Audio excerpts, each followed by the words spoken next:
Jadi tanggal 25 November itu memperingati Hari Guru Nasional. Kenapa sih merayakan hari itu? Karena kita tahu bahwa guru itu adalah pahlawan tanpa tanda jasa. Namanya pahlawan tanpa tanda jasa berarti apa? Beliau itu adalah orang yang mulia karena mereka menuntun kita dari kita TK, SD, SMP, SMA sampai ke perguruan tinggi untuk menimba ilmu. Gimana sih bentuk cinta kita terhadap guru kita? Nah, ini di negara Islam,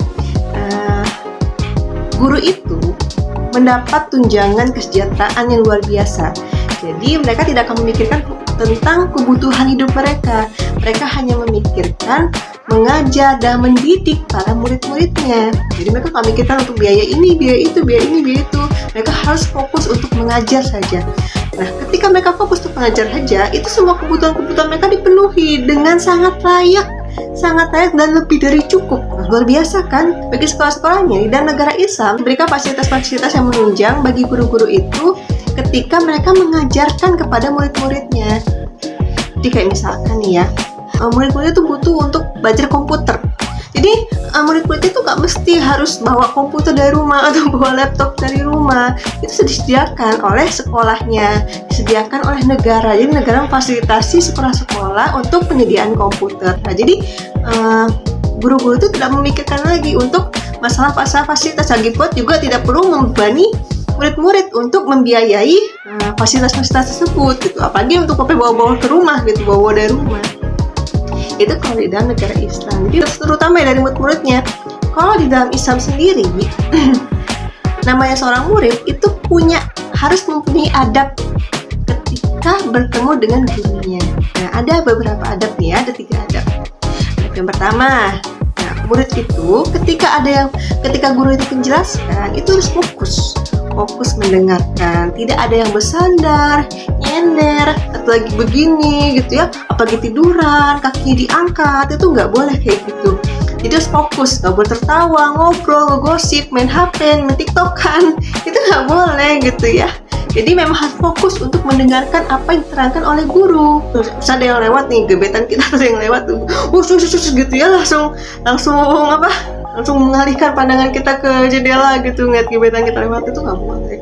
Itu kalau ilmunya aku tahu dari SMA, itu aku bakal kayak gitu ya, bakal jadi anak-anak yang benar-benar baik gitu ya. Dulu kan emang wajar ya, dulu anak-anak SMA seperti itu. Nah, kalau kita udah tahu ilmunya, tahu adabnya kita sebagai murid ketika ada guru yang menerangkan, ya kita harus lebih fokus lagi mendengarkan guru. Nah, yang kedua adalah kita tidak boleh kita harus berkata sopan kepada guru kita gitu.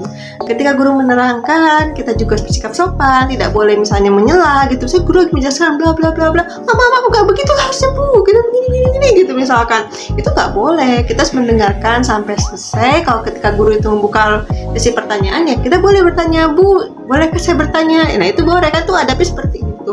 Nah, yang ketiga, kita harus sabar membersamai guru kita.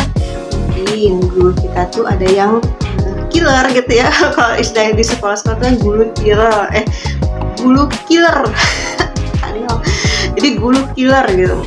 Atau misalkan guru itu menggalak, guru itu judes, itu sabar kita menghadapinya. Guru itu cuek, atau guru itu memang tidak care, ya nggak apa-apa, kita sabar menghadapi guru-guru kita yang mereka beragam gitu. Karena kan guru juga menghadapi kita juga dengan sabar gitu, dengan beraneka ragam perbuatan, sikap dan lain-lain gitu. Tapi kita juga sabar membersamai guru kita, karena guru itu adalah pusat ilmu. Kita harus mengambil apa yang ada di dalam atau dalam otaknya. Ketika guru menjelaskan, kita serap itu apa yang dibicarakan oleh guru kita, sama itu sebuah ilmu. Jadi kita sabar membersamainya. Apalagi ketika kita bisa dimarahi, ditegur sama guru kita gitu. Misalnya kita ngobrol, kita ditegur gitu ya, kita marah, itu nggak boleh. Aku juga pernah gitu kan merasakan dimarahi oleh guru gitu ya. Emang gurunya tuh killer banget gitu, emang terkenal galak banget. Ya nggak tahu sekarang masih ada atau enggaknya ya, karena udah dulu banget itu waktu zaman SMP. Jadi memang guru itu galak banget, gampang marah, gampang nyentak, gampang bentak-bentak, gampang emosi gitu. Jadi kena juga gitu, dan nggak cuman aku doang yang kena gitu, banyak juga. Misalnya di sisi lain juga itu pernah dimarahi, itu juga pernah dimarahi. Jadi nggak cuma aku doang yang marahi, jadi nggak malu-malu amat gitu ya. Nah, itu nggak cuma 1, 2, 3, ada juga yang lain gitu, guru-guru yang lain. Jadi waktu itu kan inget juga ya, dulu kan suka nulis nama gitu ya, nama tuh direka-reka, itu memang harusnya kan nggak boleh ya. Emang waktu itu lupa banget, itu lah buku baru, namanya direka-reka kan, tuh di kaligrafi segala macam gitu ya. Nah dipanggil kan, nggak dipanggil, di depan kelas dia bilang, ini buku siapa gitu ya, ini buku siapa gitu. Nah tahu kan itu buku aku, ya aku maju dong, ini kamu nih, ini apa bacaannya? Dia bilang, Ririn, kok bahasanya Ririn nggak begini, ini nggak begini tulisannya, ini tulisannya nggak bagus nih, emang bahasa Indonesia tulisannya seperti ini. Dimarahi di depan kelas. Tapi pada saat itu emang nggak baper ya, emang aku tuh baik jadi nggak marah ketika dimarahin. Jadi ya memang sudahlah, terima saja, mau salah kok gitu, memang salahkunya salah ya, aku dimarahin ya terima saja, tinggal diganti terus namanya gampang kan. Daripada aku zaman sekarang kan ya, ketika guru marahin murid gitu, diviralkan, di videoin, di-upload di medsos segala macam ya. Ketika guru tuh nampar itu di-upload di medsos, guru tuh marah-marah tuh di-upload di medsos gitu, dibikin viral. Terus sekarang juga guru-guru tuh pada becek-ejek ya dengan sebutan-sebutan yang buruk gitu, sebutan ini, sebutan itu, dan sebutan binatang-binatang gitu ya. Itu benar-benar tidak sabar menghadapi guru gitu, tidak ada pun tidak ada. Jadi ya, kita terus memberikan diri kita, kalau kita sebagai murid, apalagi kita sudah orang yang beragama Islam, kita sudah remaja Islam, maka kita harus mengembalikan kehidupan kita, mengembalikan aturan-aturan kita kepada aturan-aturan Islam. Kalau kita beragama Islam ya, berarti kita harus mengembalikan kepada aturan-aturan Islam, adab-adab yang Islam contohkan.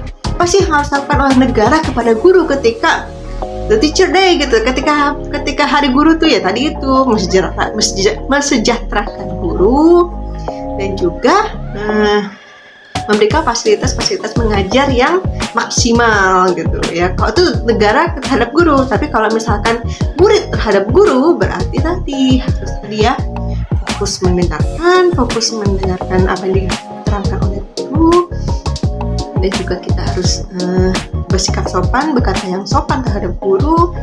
Juga yang ketiga adalah kita juga harus sabar membersamai guru kita. Itu adalah bukti cinta kita terhadap guru, bukti kita menghargai guru.